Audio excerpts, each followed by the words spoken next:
This is not a poem. This is hot chocolate at the beginning of spring, topped with hand-whipped doubled cream, a splash of brandy to give it sass, and just a little cinnamon to give it class. This is not a poem. This is a summer quilt, log cabin pattern. See the corner piece? That was grandmother's wedding dress. That was grandpapa's favorite Sunday tie. That white strip there is the baby who died. Mommy had pneumonia, so the red flannel shows the healing. This does not hang from a museum wall, nor will it sell for thousands. This is here to keep me warm. This is not a sonnet, though it will sing. Precious Lord, take my hand, amazing grace, how sweet the sound. Go down, Moses, way down to the past, way up to the future. It will swell with the voice of Marian Anderson, lilt on the arias of Leontine, dance on the trillings of battle, do the dirty with Bessie, wrap its way into the 90s, and go on out into space with Etta James saying, at last, no. This is not a sonnet, but the truth of the beauty that the only authentic voice of planet Earth comes from the black soil, tilled and mined by the daughters of the diaspora. This is a rocking chair, rock me gently in the bosom of Abraham. This is a bus seat, no, I'm not going to move today.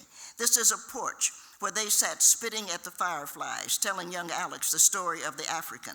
This is a hook rug to cover a dirt floor. This is an iron pot with leftover vegetables making a slow cooking soup. This is pork simmering chitlins, surprising everybody with our ability to make a way out of no way. This is not rest when we are weary, nor comfort when we are sad. It is laughter when we are in pain. It is, never mind, when we are confused. It is keep climbing, child, when the road takes an unfair turn.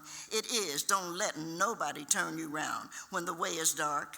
It is the faith of our mothers who plaited our hair, put Vaseline on our faces, who wore sweaters so that we could wear coats, who welcomed us and our children when we were left alone to rear them, who said, get your education and nobody can put you back. This is not a poem, no. It is a celebration of the road we have traveled. It is a prayer for the roads yet to come. This is an explosion, the original Big Bang that makes the world a hopeful, loving place. This is the black woman and all our trouble and glory and all our past history and future forbearance and all that ever made love a possibility. This is about us. Wait a minute. Bleached and natural, braided and straightened hair, made up or beaten up faces, tall, short, stately bent, CC riders, junkies, whores, wives, mothers, grandmothers, aunts, working on the home or outside, working in the system or outside, working, praying, working to survive, giving pride, giving succor, giving voice, giving encouragement, giving whatever it is we have to give. This is a flag that is placed over Peter Salem and Peter Poor, the 54th Regiment from Massachusetts, all the men and women lynched in the name of rape. Emmett Till, Medgar Evers, Malcolm X, Martin Luther King Jr. This is a banner we fly for respect, dignity, the assumption of integrity for a future generation to rally around. This is about us celebrating ourselves, and a well-deserved honor it is. Light the candles. This is a rocket. Let's ride.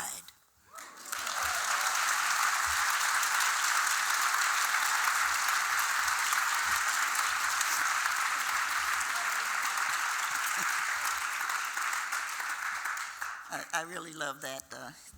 So thank you. Yeah, I like space too, because I know that the only group that, and I don't want to be prejudiced because I know some white people here and they'll say, oh, she's prejudiced, but not particularly.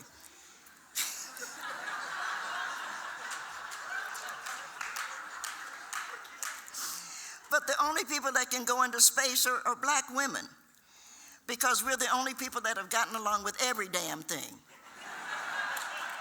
That's the truth. Think about it. And then they drag us over here. We get sold by our African ancestors. We get purchased by our European ancestors. We get purchased again by our American ancestors. And we have babies. We have whatever it is they give us. And we name them and we love them. So you know, when we get to Mars and there's some Martian up there, they're going to do the same thing. We're going to find ourselves pregnant with some little Martian. We're going to, rub his little head and tell the baby, you all right, you're going to be all right. That's what black women do. We tried to teach that to the world. The world ain't listening, but that's what we've been trying to teach.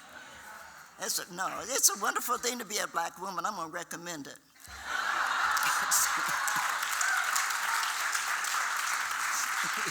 That's the truth. And I think it's important that we tell our children space is there. I think it's important because we're here in Chicago, and I must congratulate you on not letting that son of a bitch in the White House come here to speak.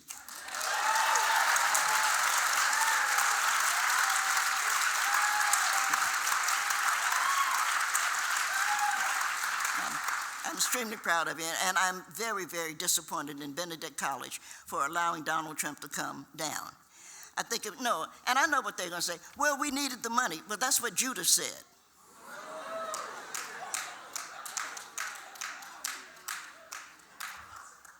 That's what Judas said. So sometimes we have to think about what we need, because money is just money. But your integrity is important. Benedict ought to know better than have that son of a bitch on campus. That they wouldn't allow, come on, think about it. They wouldn't allow the students to come out of the dorm because they were afraid the students would have something to say. So what are we teaching them? We're teaching them like you ought to, whatever the money is, it's a no. No, it's a damn shame. And I'm disappointed. I'm a Fisk graduate, thank God, because I was a Benedict graduate. Fisk ain't doing a whole lot better, but at least we're not letting Donald Trump speak. Which is, I'm in a good mood, so I'm not going to be picking on people. But I thought I should mention that. Speaking of Fisk, I was very unhappy. I don't know, let me make sense, Nikki. I don't know if any of y'all are Downton Abbey fans. Yeah, I'm a big Downton Abbey fan. I do, I love it. And watching what the British, it's an old thing, but watching Prince Harry marry a black woman, there used to not be such a thing. It amazes me still. Oh, it's biracial. You got to be kidding. Everything is bi something. But Harry married a black woman, and I thought that the fifth singer should be there singing. I liked the Kingdom Choir. I thought they did a great job. Stand By Me. It was written by a black man. You're proud of that. But I thought, damn, Fisk should have been there. And Fisk didn't think about how they're going to get there to tell Queen Elizabeth, this is what's important. It's important that our communication, Queen Victoria awarded, because it wasn't a gift, the Fisk singers 50,000 pounds, and they used that to make what we call Jubilee Hall. But they earned it because 2 of the Fisk singers were enslaved. They were coming out of slavery. 4 of them were born free children of slave parents. And yet, somehow, they went to England and they were able to present themselves before the Queen, and they stayed there for a year and they sang for her every day. And as you recall, and now we're here in Chicago, but you're just down the street. As you recall, Queen Victoria said to them, finally, when, queens don't talk to people that much, actually. I met Queen Elizabeth. It's too funny. I was pleased. You don't get a call from people saying the Queen would like to meet you every day. That's true. Queen Elizabeth would like for you to meet. She'd like to meet you. And I was like, oh, sure, you get dressed up. I looked good. I did. And I met her, and I knew what I was supposed to, how are you, ma'am? How, you know what you're supposed to do. But I had something I wanted to say to her. I'm 5'2", but Queen Elizabeth is about 4'11". And so I'm taller than she is. And I knew that to get her attention, I had to stand in her space. So after she met me and she was like, oh, your poem was so lovely. I know she didn't, they'd give her a piece of paper, tell her, hey, she ain't read my poem. And I'd be a fool to think she did. But I kind of got into her space, and she looked up again.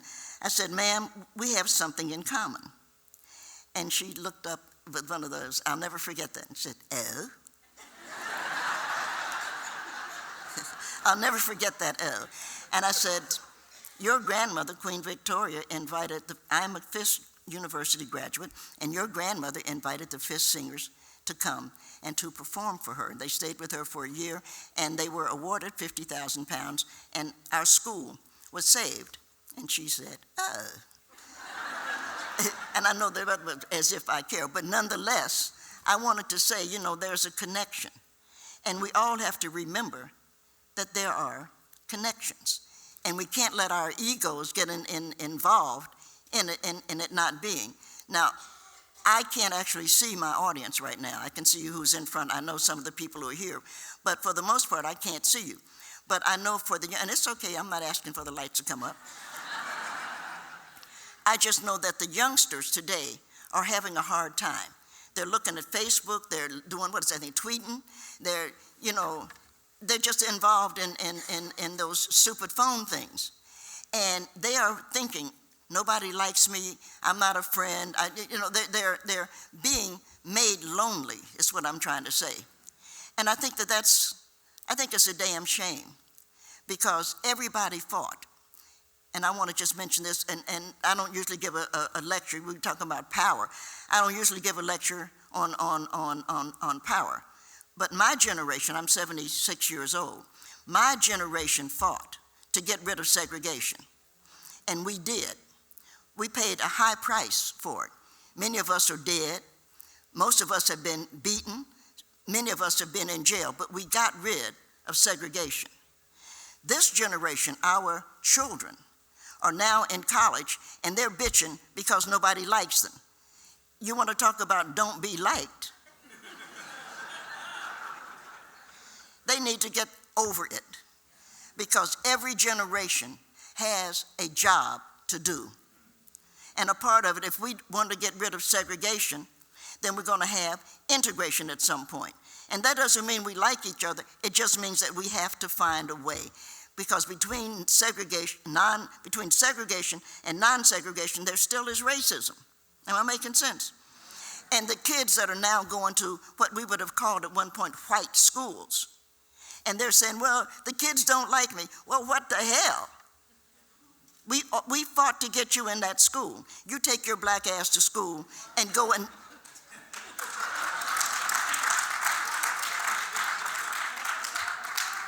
You're not there to be liked. You're there because we opened that door. And you have to go through that door. Every white person isn't a fool. And Donald Trump, unfortunately, is president, so he makes you think all them white folks are like that. But they're not. Some of them have sense. So you smile. You go to school and you smile. Whoever smiles back, you can talk to them. Whoever doesn't, what the hell?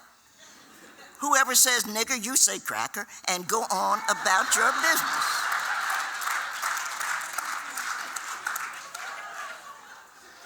You have to think about who you owe what to.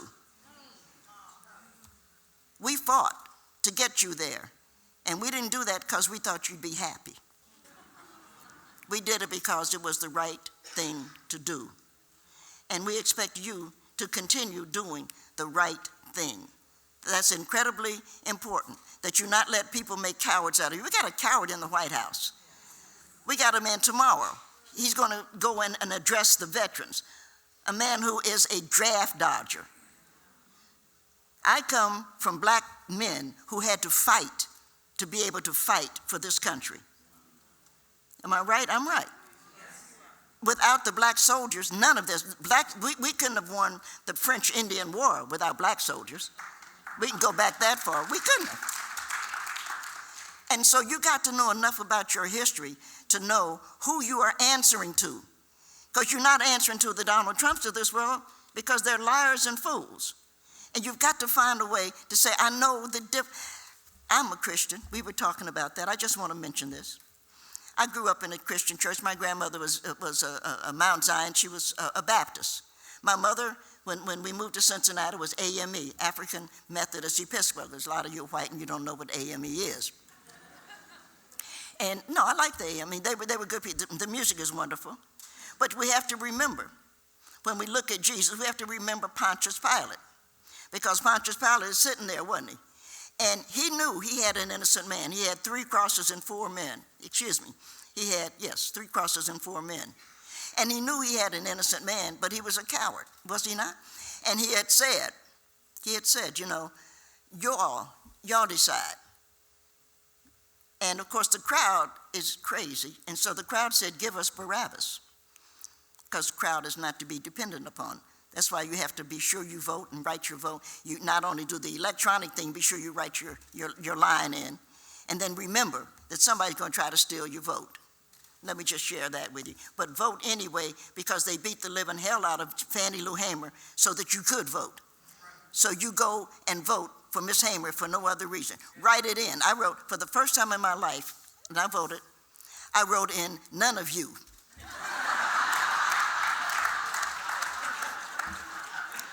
I did. Normally I check some damn name off. But I was looking at it. I live in a part of the country, and the sheriff was not voting. Nobody was running against him. And so the answer is no, not you. You here in Chicago, you need to write some dirty words too. But we know that Jesus is standing there. He knows too. Jesus is like, I told you. We know what's going to happen, so we're going to have now 3 men and 3 crosses. And you have to carry, it's what you like about for those of us who are Christians. You know you have to carry your cross. You can't be black and not know that. And so there was a man in the crowd. His name was Simon, the Cyrenian, if you remember. And he recognized, oh, the cross is heavy. So he went over to help Jesus carry the cross.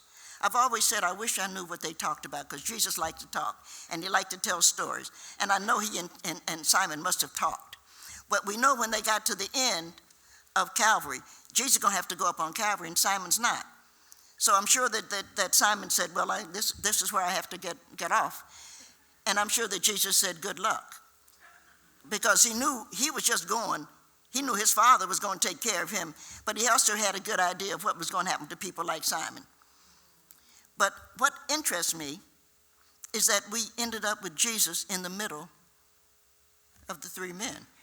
It would have been a different story if Jesus had been on one side or the other. But he's in the middle. And Jesus is a nice guy, so they're going to nail him to the cross, and that's going to be unpleasant. And when he gets there, he's going to look over to the man on the right, and he's going to try to just be comforting, to say something nice, I'm sorry about you, or something that might make somebody feel better. But the man on the right is a fool. And he's looking at him, and he's saying, the man on the right is saying to Jesus, yeah, you say you God, but you up here like the rest of us. We all have people in our lives like that. And so Jesus recognized, I can't be bothered with this fool, because I only have so much time. I'm up here to die. And so I'm going to do my job, and I'm not going to pay attention to this fool on my right.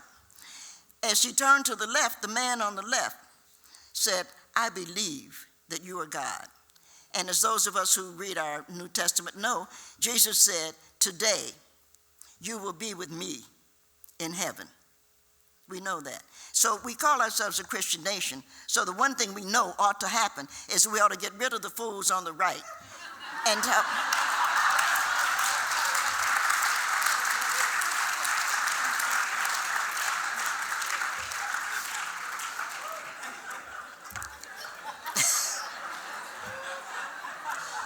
you know it's true.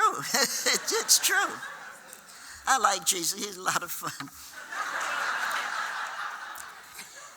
We were talking about, no, it's true. You can't be fooling around those other people. I wrote a poem. I know I'm on some kind of time schedule here because there's a lot. I'm always involved in stuff. I think life is a good idea, and I want to recommend that. I do. And I think that one of the things we know, for those of us who, you don't have to be a Christian to know that, is that wine is a good idea. Let us drink wine together on our knees. Wine is a good idea. So people tell you, oh, I don't drink. Well, you're missing something. That's the truth. But, you know, it's true. But as a Fiskite, we had a president I got kicked out of school, by the way. Some of you know that or not. John Lewis, who was a friend, but John left the campus a little bit, about 6 months before I did. Left. We were at Fisk together. And John left with Diane Nash, who I believe lives here in Chicago, and Reverend Bevel, who was from the Baptist Theological School. They all left to go join Martin, actually, but they formed SNCC, the Student Nonviolent Coordinating Committee. I hung around and fooled around and got kicked out of school because I was partying. May as well admit it, what the hell. But we both ended up graduating at the same time. I came back to school and begged people to let me back in school, and they did, and I graduated. And John had come back, and he graduated at the same time. We at Fisk, for those of you who know Fisk, the chapel is small, it's a beautiful chapel.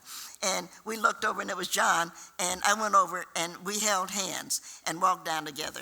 And I was so proud because John, had his head practically split open so that we could do something. Walter Leonard was the president of Fisk, and Walter Leonard was a good man. There are a lot of good men in the world, don't misunderstand, but Walter Leonard was very special. And when he passed, his wife Betty called me, and she said, "Nikki, Walter is passing, would you have something, would you say something, would you write something?" And I said, I will, but I was hurt because I loved Walter. And I was trying to think of where and how to put something together that I thought would be worthy. And the one thing that I'm aware of, and you can see them, they're very small. I like diamonds, but I'm a poor girl. My mother is poor. We were poor. And it meant a lot to my mother. She saved up and bought these for me. This is my 40th birthday present. I wear it all the time. And then I was thinking, Mommy got me diamonds. Well, where did they come from?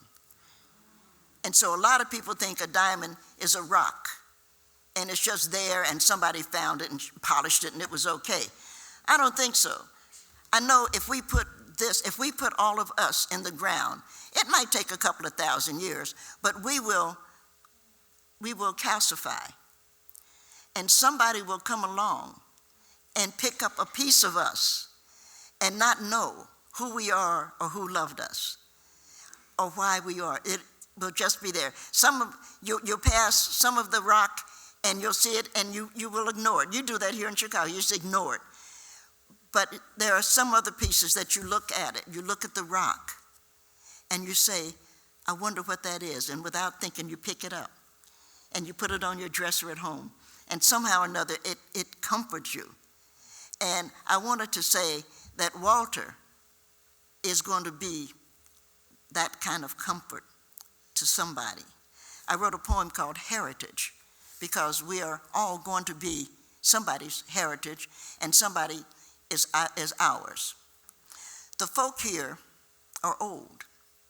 There are wheelchairs and people struggling to push them. There are sad-eyed people looking up from beds they cannot stretch out in. And some simply cannot move their heads. All will become something precious, sapphires, emeralds, rubies, which will be discovered by other explorers who will polish and shape the stones, and we will wear them, never knowing whose loved ones we have embraced. Thank you.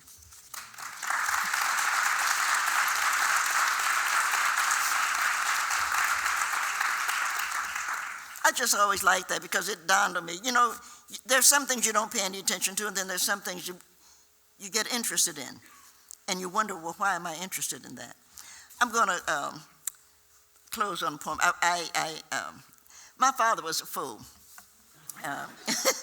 It's one of those things, you get around. And I'm old enough to know now, Gus probably, we called him Gus. I called him Gus. My sister called him Daddy.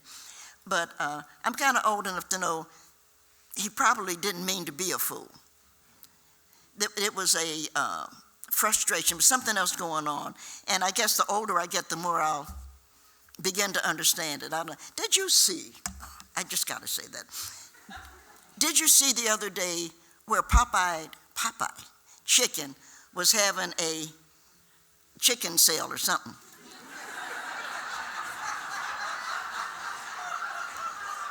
Unbelievable. And they had a big line. You saw that? and somebody was cutting line and cutting line and cutting line. And when he got up to the front, the other person there was tired of it and took a knife and stabbed him. And as you saw, he died. For Popeye, of all of the chicken to die for,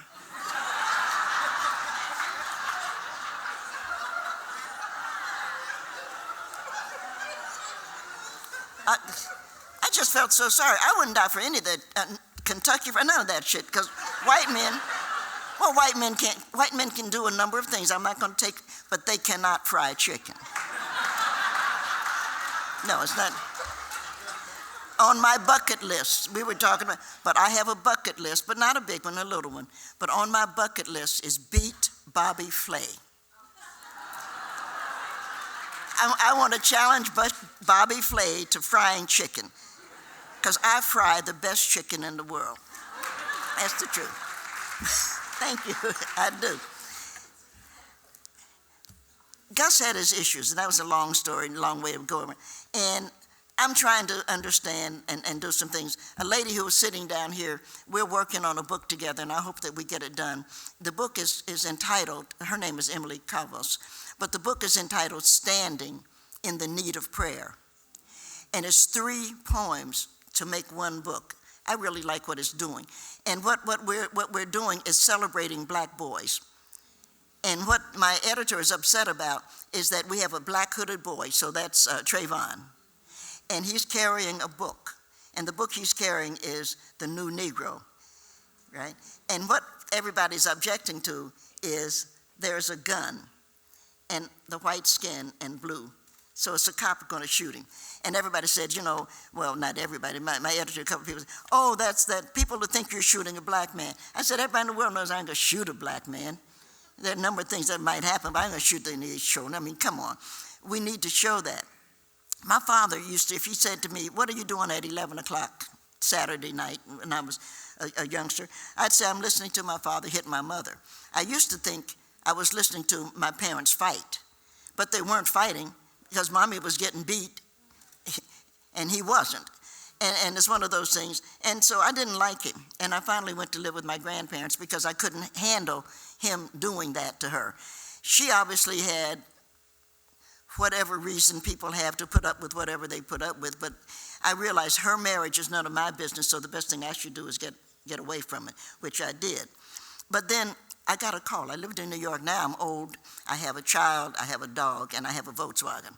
And that's true. And I got a call one night. It was from my mother. And she said, Nikki, your father's in the hospital.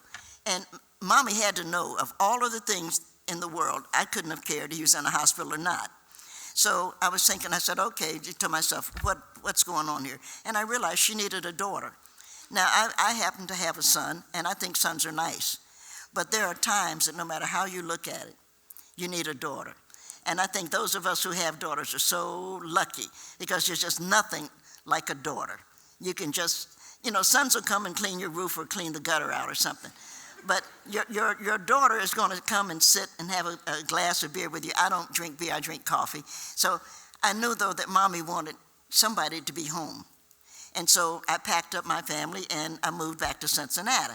And we lived together, and I took care of Gus. And Gus, was a problem. But now we have a different situation, and I loved it because he and I would argue, and I finally realized what we need to do is to get out of his house. So I bought mommy a house. It was a smart thing to do. And now we moved, and I said to him, we're going to move. And he said, I don't want to move. I said, I don't care. You stay here. It truly means nothing to me. Mommy and Thomas and the dog's name is Duke, and I are moving. And we will put you away in Longview, which is an old hospital. I will put you in Longview and never look back. I am kin to my father. It's why I accept the fact that I am going to die and go to hell. My mother went to heaven because she was a good woman, but I am going to hell because I hate like my father did. And so I understand what's going on. But most of my friends are in hell. So I'll be comfortable. But he recognized I am kin to him. I was not, And I'm his daughter. So he moved. So now we're in my house, and one morning we were having a discussion, I might call it an argument, and he got angry, and he got ready to get up. You know how people, so he's had a stroke, so he has to hold on, and he gets ready to push up. And I said, Gus, the chair you're pushing up from is my chair, because it was. And he looked at me and said, the floor you're getting ready to stand on is my floor. And you're getting ready to go into that bedroom, but that bedroom is my bedroom. And the bed you're going to lie down in is my bed. So let me tell you what you're going to do for the rest of your life. You're going to wake up in the morning and you're going to smile at that woman. You're going to tell her how lucky you are to have her, how much you love her, how good the food she cooked, I don't care what you think about it, is, how wonderful life is, and what your life would mean without her. And I said, you can do that, or I'm going to have something else done to you. And so he looked at me because I'm kin to him. And he woke up the next morning and said, my mother's name is Yolanda. He said, Yolanda, that was a really, really good breakfast. I'm so lucky. He got in line because I was serious. It was time that he thanked her, because you get sick of people dying, and then everybody's standing over you, you dead. Oh, I always loved you. Well, hell, you can't hear it now. Let's get this done while we're alive. He died because he had a stroke and a heart attack. You know, he was going to die anyway. And Mommy and I were sitting talking one night, and I said, it was a long way to introduce this poem, but I said, Mommy, you should have married me. She should have. I said, you'd be happier, things go. And Mommy said, well, honey, if I had married you, how would I have you? I couldn't have had you. And I was thinking about that. I teach at Virginia Tech, and so I'm telling the technical people there, we have to find a way to get, human egg out of the body so we can find out what it is.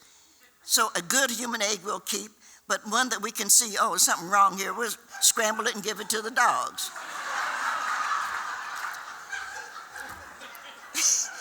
It only makes sense. We haven't quite figured it out, but if the robins can do it, if the birds can do it, so can we. We need to think about that. That'll help a lot. I married my mother, even though she got me through another way. And I wanted to close on this poem. I know crying is a skill. I automatically wipe my eyes, even though I know crying is a skill. Maybe I will learn. My mother did when she thought I was asleep. I think my sister did sleep, but sleep is as difficult to me as crying. I laugh easily, and I smile and withhold any true feelings, except once I fell in love with my 8th grade teacher and spent most of my life trying to feel safe again, though maybe I'm safe now. After almost 30 years, which is as long as I lived with my mother, maybe that's not a poem. Maybe that's something else. Maybe I just wanted to show my father that he needn't be cruel. Maybe I just enjoyed buying the house he had to live in, showing her she should have married me instead of him. Or maybe, since we will all soon be gone, I should be happy I found my mother in someone else who loves me. What else really matters?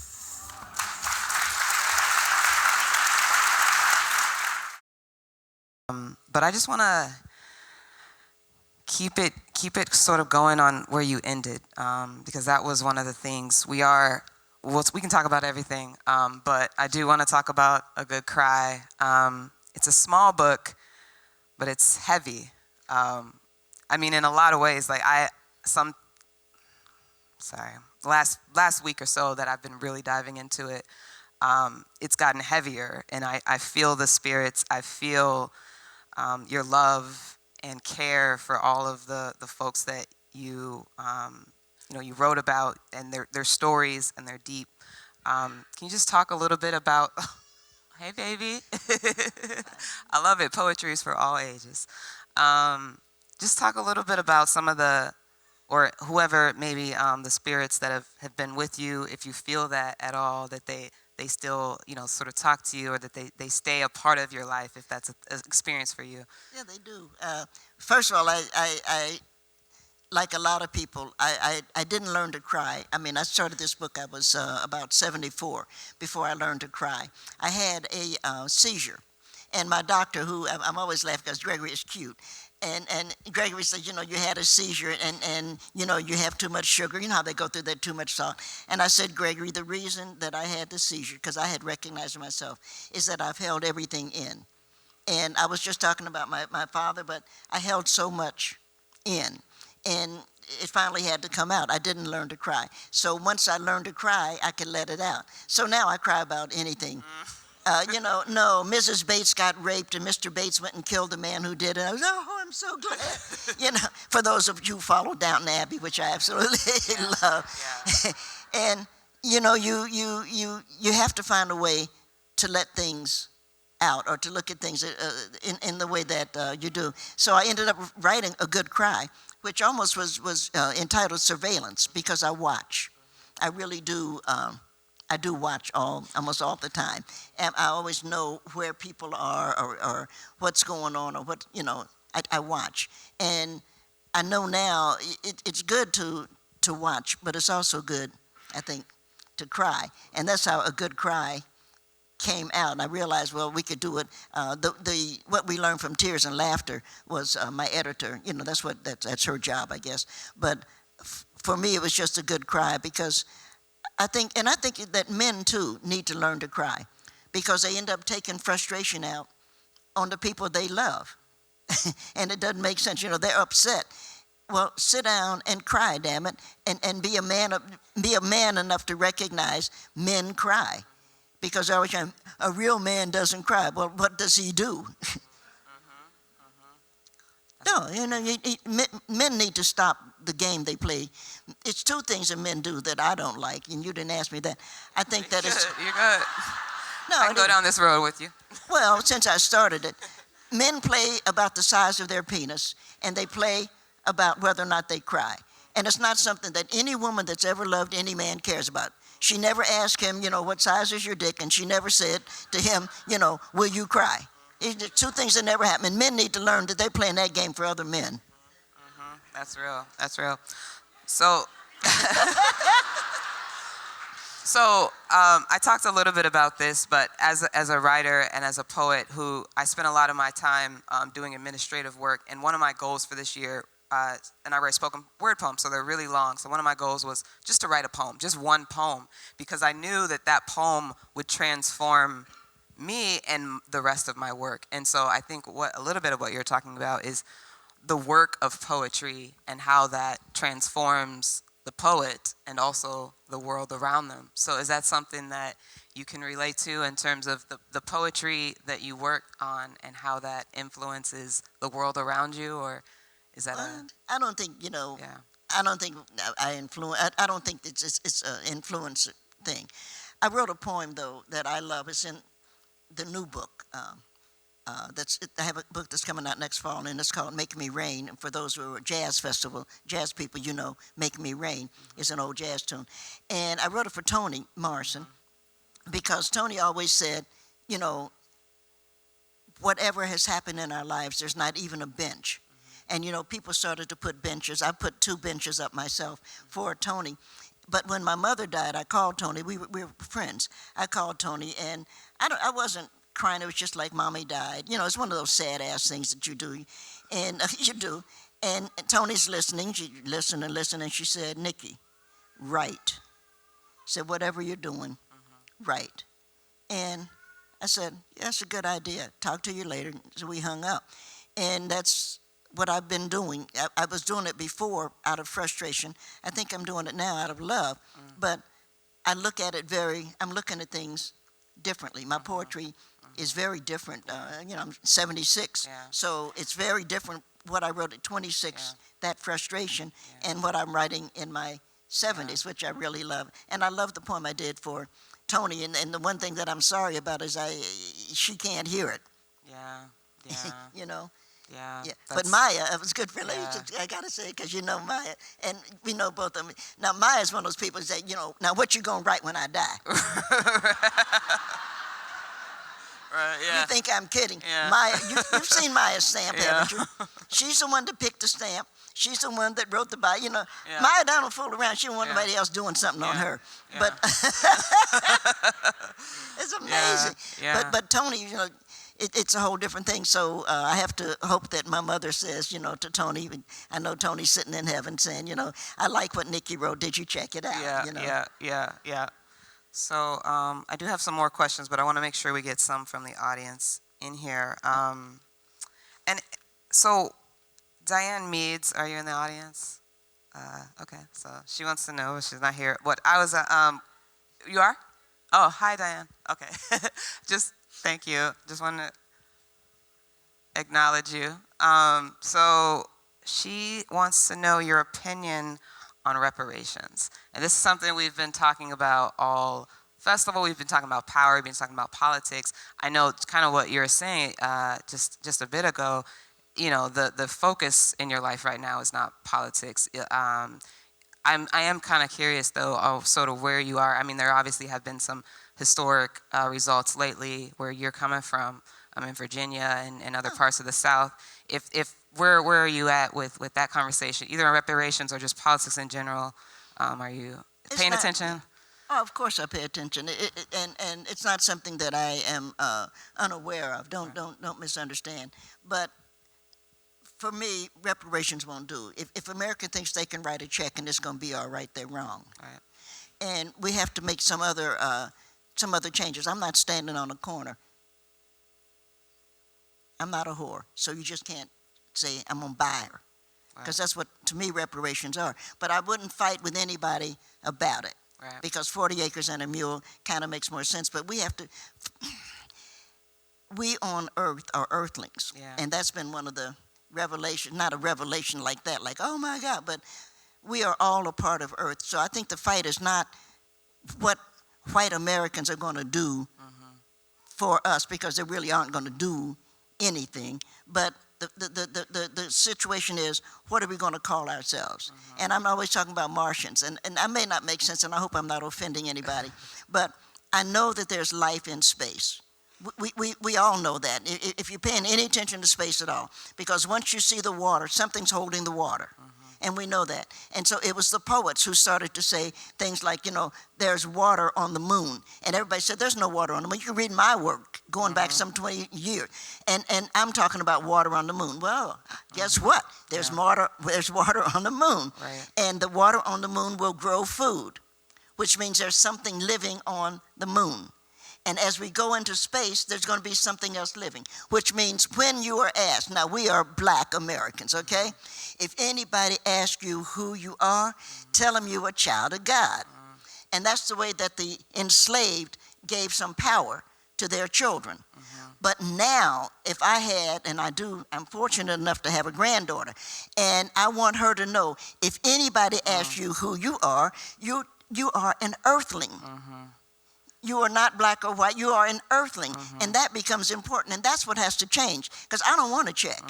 I'm not interested in a check. If I want a check, I'll go rob a bank like most people do. I want to change how we look at it, and it's got to be changed. I'm very proud to be a Black American. I say it all, it's true, I am. It's a good idea. I think that I don't think that. Black Americans are a great people, but I think that what we do now is we are climbing Jacob's ladder. Every round goes higher and higher. I just love the spirituals, because they show that our people 200 years ago understood that this shit ain't gonna last, and this is the way we go. Heaven. Heaven.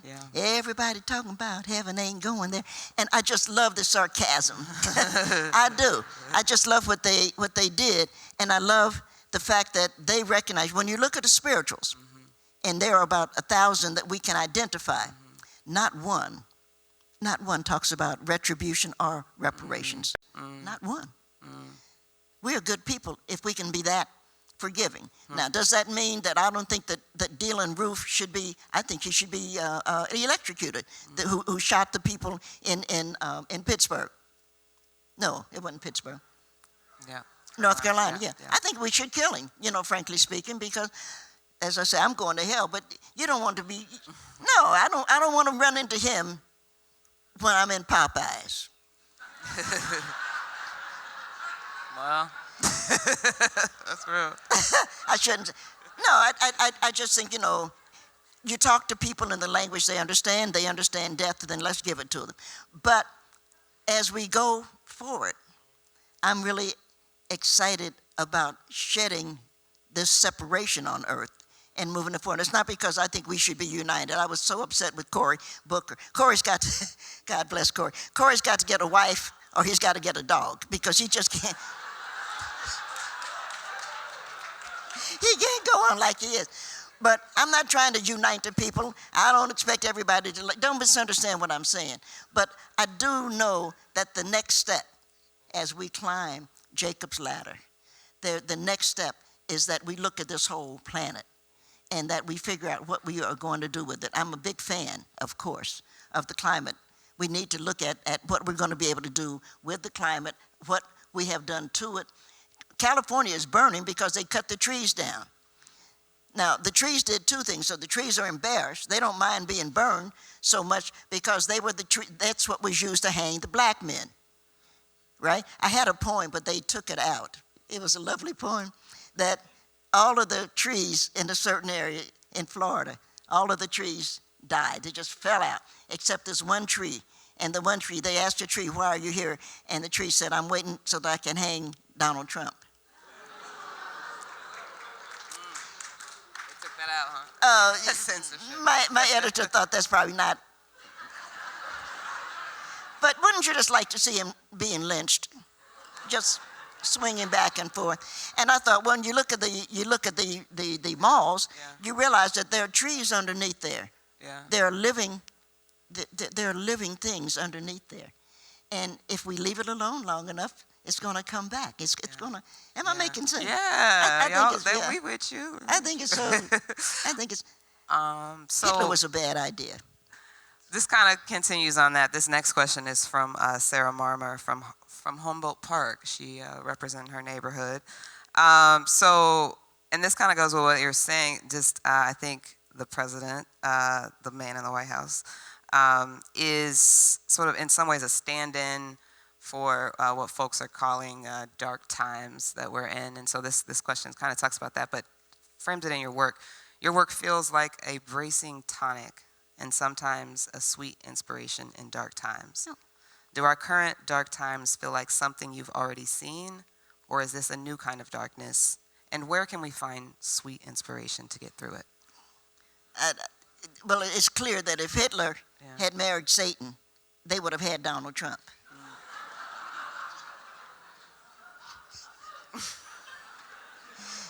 You know that's true. And so we know that some of the pain that Hitler has caused and some of the pain that Satan has caused, we know that's there. And to some degree there will always be some level of pain. What we have to admit is the evil that's around us. And we have to recognize it. And I'm mean, but I'm not evil. And so I think it's important that we who are not evil stand up for ourselves. I'm a big fan, of course, of the Constitution. And I think most Americans have never read the Constitution. I don't think they know when they start to talk about, the Second Amendment, they don't know shit about the Second Amendment. Because if they did, they would know it has nothing to do with your right to carry a gun. It has nothing to do with it. And I think that if I were president, which I'm not running for president, though I do have a dog, the first thing I'd want to do is give school teachers a raise, just kind of like double up there. It's true. And then I'd want librarians to have a raise. Because these are the people that the people come into. I mentioned in that poem, I fell in love with my 8th grade teacher. She was a nun, Sister Althea. And I'm not a big person. And somebody, and I always remember her, used to bully me, used to, have something to say and something to say and something to say. And one day she pushed me and I knew I had to push back. For those of you who've been bullied, you know exactly what it is. She pushed me and I had to push back. And I knew what was going to happen there. And if she's going to hit me again, I'm going to lose this. But you have to fight. But I was very lucky. It was the best thing that happened to me. And that's what you have to realize when good things happen. I got beaten up. But Sister Althea watched it. She saw. And so she got me, came up, said, Nikki, sit down. And we became friends. She kind of wiped my face, you know, where you get, and we became friends. This ring that I wear, she gave me, and I've worn it now since I was 13 years old. I wear it every day. And I truly love Sister Althea so much. And if Rose hadn't, her name was Rose Stinson, by the way, if Rose hadn't beaten me up, Sister Althea may have thought that she should not have interfered. But she saw that I was in trouble. And the other thing that she did, which I haven't written about, I haven't figured out, but she taught me to drive a car. So I was 12 years old. Now, who would teach a 12-year-old to drive a car? The only reason it could be is that she knew I needed something. And so she gave me. She was a nun. Maybe somebody say she should have given me Jesus, but my grandmother gave me Jesus. She gave me the ability to drive a car, which said that no matter what else happens, Nikki, you have a skill that can take you away.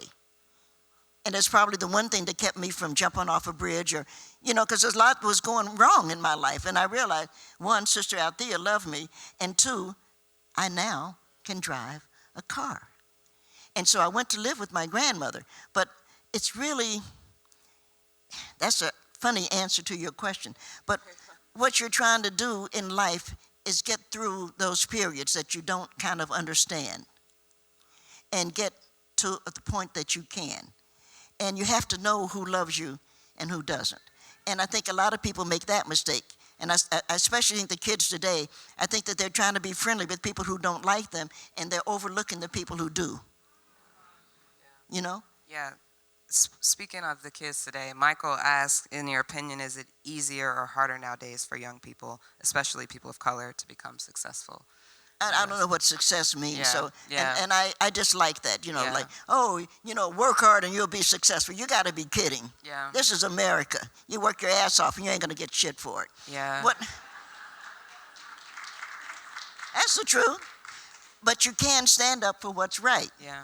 And I'm a poet, so you know how much money I make. Poets don't make money. That's just not what we do. But I always remind in my community, I always say, and I had it on, I took it off, I'm proud to pay my taxes. And I don't want to hear your shit that you don't want to pay your taxes. You want to drive on the road. You want the stoplight. You want, when your kid falls and breaks his leg, you want to be able to go to emergency, pay your damn taxes. Don't be whining to me about, I don't want to pay my taxes. Of course you do. And you need to get rid of that son of a bitch in the White House so that we all do the fair thing. Yeah. Yeah. Yeah. So no, I don't know what success means. I only know that you have a right to be happy and you have a right to be loved. And we were talking earlier today, and one of the things, and I probably shouldn't say this, a friend of mine, a friend of mine got married, and you know how you get now, these people get married, and it's like, oh, this is a great wedding, you know, you have to buy a dress. You have to buy a dress, you have to go to some island you never heard of, that's gonna cost you a fortune and everything. So a friend of mine got married, and I got an invitation to the wedding, and I wrote her back because I thought it was only fair, and I said, no, I'll come to the divorce.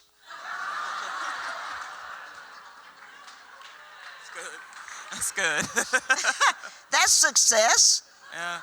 There's nothing as successful as a divorce because you both are alive and going away. Yeah. Am I making sense? Yeah. And I get sick Survive. of, so I don't know what success means. I think that you have to, it's your life. Yeah.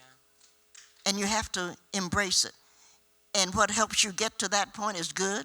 And I'm not against weddings, by the way, but I am very much in favor of divorce. It's such a good idea, honey. We're sick of each other. Oh, okay. Yeah. It Yeah. works. Yeah. Yeah. And that's what you want to do so that you can find the next person who makes you happy or the next person. And why shouldn't you be? Mm-hmm. So I don't know what success means. You have a job, they're underpaying you. The only good job that I know, oh, it's 2 o'clock. No, that's my phone. It's my phone. I know it is. Because I take a 2 o'clock pill. And that's that. I don't know what it is, but that's what it is. Because of my seizure, I have to take a 2 o'clock pill, and I forget. How can you forget? You know that you're taking a pill is keeping you alive. But That's what I'm doing, and I hope it doesn't disturb. I'll let it go because I'll get it in a minute. But I do have to take, I'll take the pill, and then I'll remember where I am, Chicago. It's fine. Great. And I'm sorry, but that's what. You're all yeah. That's what it is. Do you need to take a moment? Oh, no, I mean, it's okay. Okay. I sometimes or do it. Go ahead. I have to find. In the real world, it's 3 o'clock, and.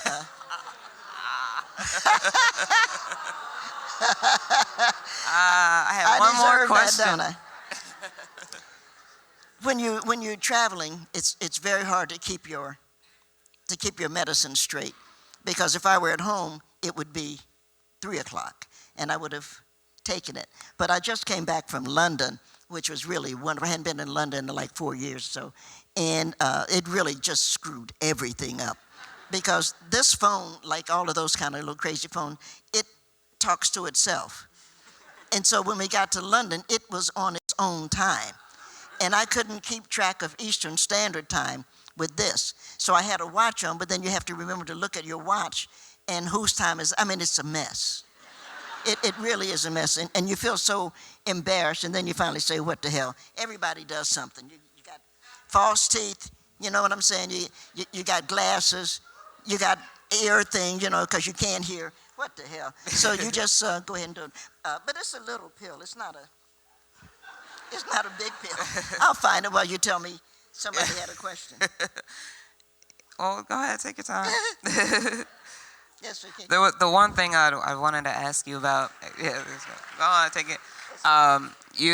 We talked about it just a little bit backstage. I wanted to remind you, the Wintergreen collection, I wanted to make sure that we talked about that. That was very inspiring.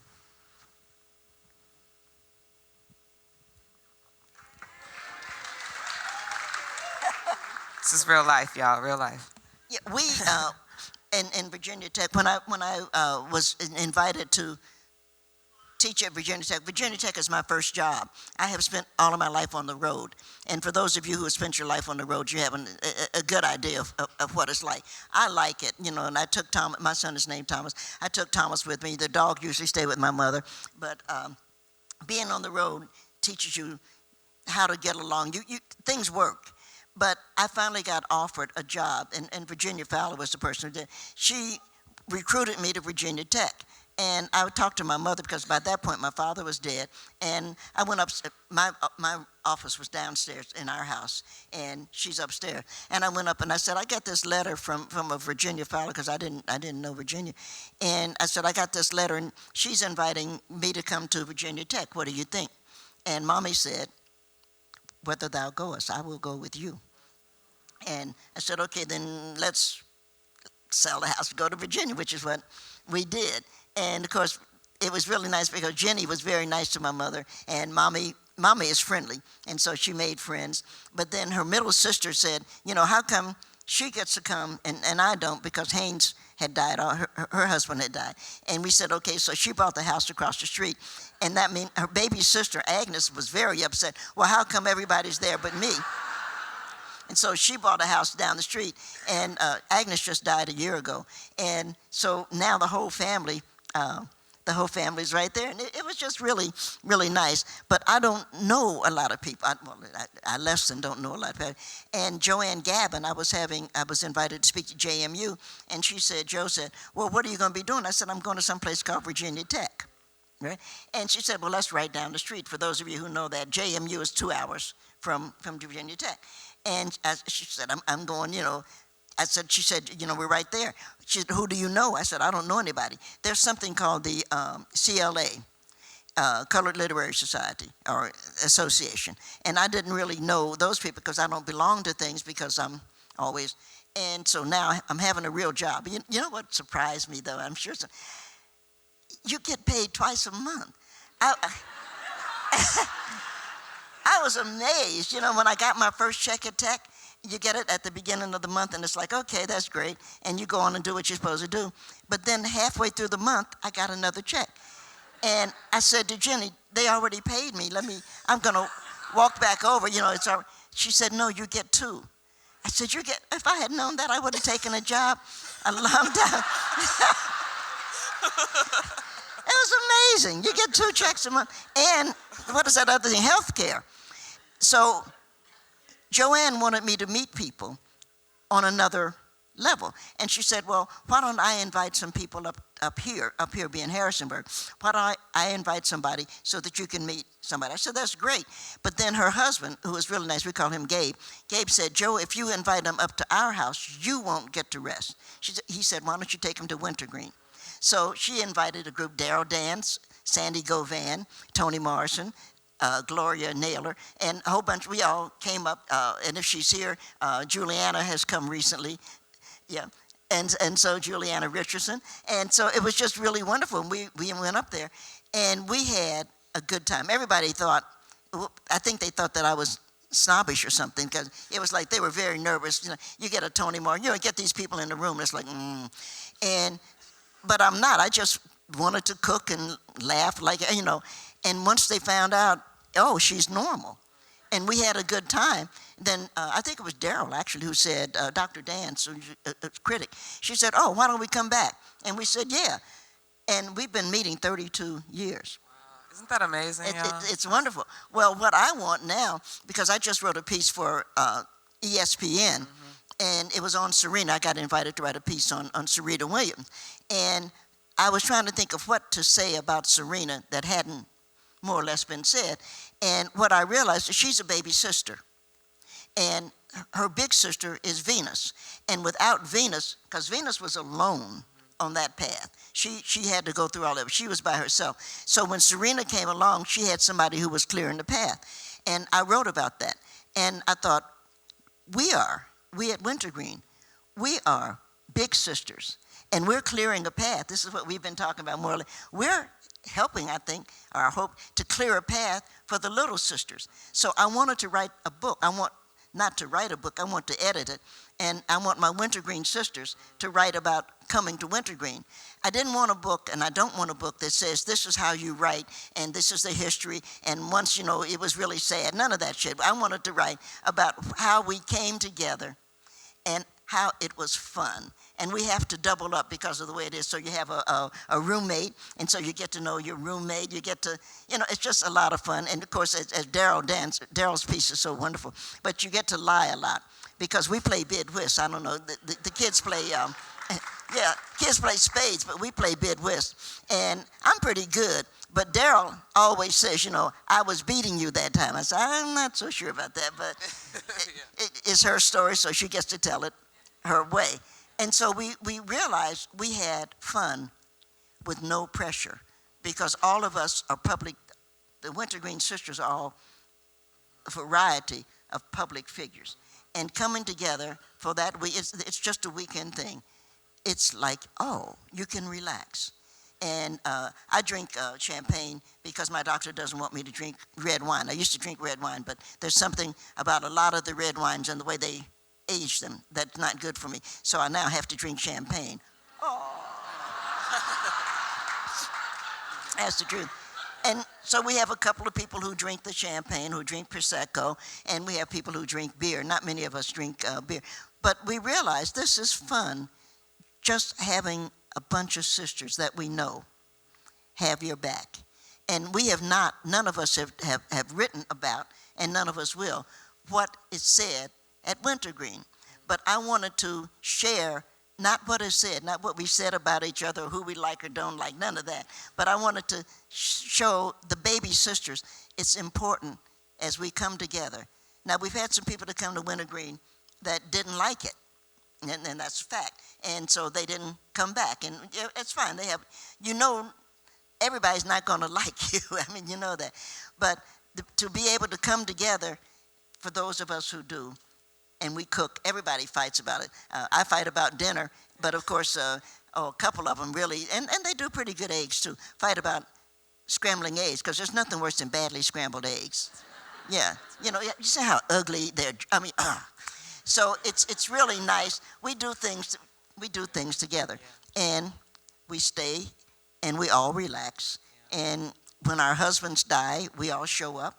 When Sandy had a stroke, and she's doing a lot better now. We all show up. Trudy A. Harris, whom I'm sure you know, Trudy A.'s sister has cancer, and we all show up because Ann came. Ann was with us last weekend, and that's what your sisters are supposed to do. Yeah. We show up, Yeah. and we're trying. You can teach that. You can say it to to our little sisters, or we can show it. Yeah. And so that's what I want this book to do, because you pick it up. It won't teach you how to write. It won't teach you how to think. It won't teach you any, but it will say it's good to have a sister, and in order to have a sister, you have to be one. Mm-hmm. And that's what we're doing. That's an amazing note to end on. Thank you so much. This is beautiful.